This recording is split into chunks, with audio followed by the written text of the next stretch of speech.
Yeah, but what he does, this is really ingenious on his handler's part, is to create this stir. Everybody started emailing this video around in his article from his website where he claimed to have this. They're coming. We're sending the Ameros to China. They're going to drop the dollar. So everybody starts to say, oh, yep, look, it's coming true. And then it comes out, people start looking, oh, no, it was a hoax. Hal Turner's a fraud. It was a replica. So what that does is then people start to dismiss the idea when they're talking, people like us, people like Alex that are talking about, oh, there's Amero coming, there's global currency. Then the whole role of Hal Turner and his hoax is to then get people to think, oh, no, I heard about that. That was a hoax. Don't worry about that. And then to take it to the next level, a few months after his video showing his fake Amero coin, he then posted pictures of what he claimed to be the paper Amero currency. So he's just continuing to recycle this same hoax every few months to try to spread it around there to create this disinformation and muddy the water. And then in his blog, he posted that the YouTube video was pulled, his YouTube account was pulled under national security because he was destabilizing the dollar. And so, I mean, the list of hoax that this guy has perpetuated just goes on and on and on. And that's his job. This is admitted by his lawyer.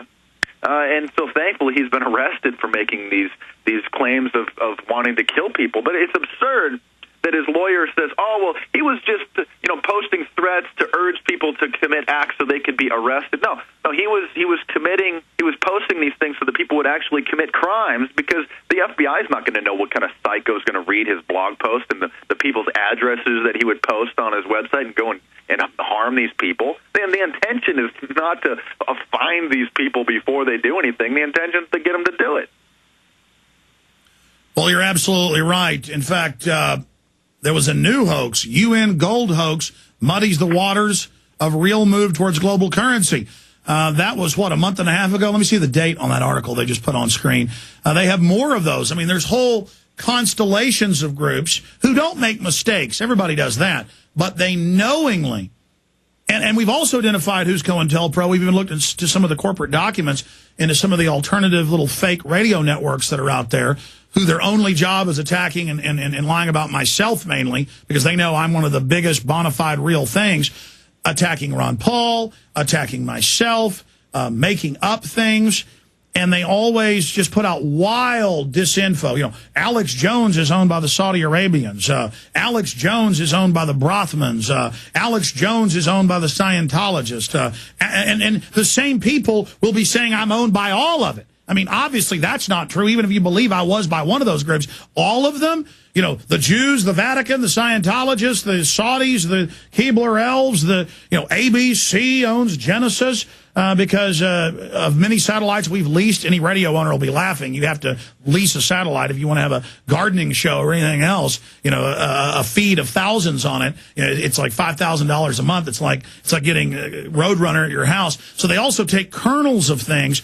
But it's important to expose this so other people spend their time and energy, other people listening or watching, they know they're good. So don't spend your time infighting with each other. Spend your time, the mark of a provocateur is they always want to attack any real leaders. They always want to break up real groups. They always want to call for violence. They always want to spread disinfo. They don't want you to go out and be your own leader. They don't want you to go out and wake people up. They just want to, why do they have riot police at every event? And at every event they get caught in the news, the police attacking their own police in front of news cameras dressed up like anarchists, until no one wants to go out and protest because you don't want to get rubber bulleted or hit with a sound cannon or a microwave gun.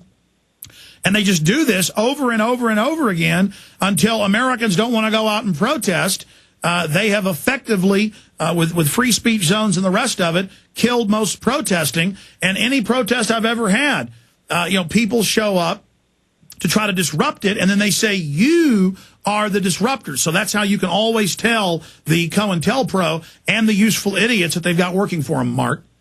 I've launched a program to help to try to reach out to the mainstream audience and, some of Hannity's listeners, Glenn Beck's listeners. A lot of them are just well-to-do, trying to find the truth and don't see these people for what they are. So I'm launching a program. Details are at markdice.com.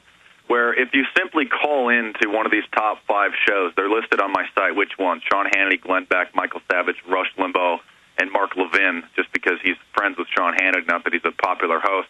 If you just simply call into one of these hosts and mention one of my YouTube videos, mention the title of one of my books, basically just plug something that I'm doing, email me the day, the show that you call, the hour, and then I will send you a free copy of the Illuminati Facts and Fiction for free. I pay the shipping and handling. It's a free book. And then I also, in the quick article, I explain how to get through to these shows. I mean, a lot of people know that I'm kind of known for compulsively calling into these shows and posting the audio on YouTube and showing how these. And if we can get millions of our activist listeners to start doing this, it will devastate them. You know, it's come out the White House is doing all these fake letters to the editor. Of course they are. Well, we're just getting real citizens who are angry to really let their voice be heard. If there wasn't power in letters to the editor, if there wasn't power in calling into radio talk shows, they wouldn't be faking it themselves. Yeah, and that's why they have the call screeners to make sure that your question or your comment's going to be on par with what the host believes. And if it's counter to what the host believes, sometimes they'll let the caller onto the call. You've got to, if it's a fake right-wing show, you got to call in and act like a dumb liberal to get on. That's the way. Yeah, you have to either subscribe to their ideology or act like a complete moron so that they can ridicule you. And this is all detailed in the quick article on how you can get on the show, how to bypass the screener.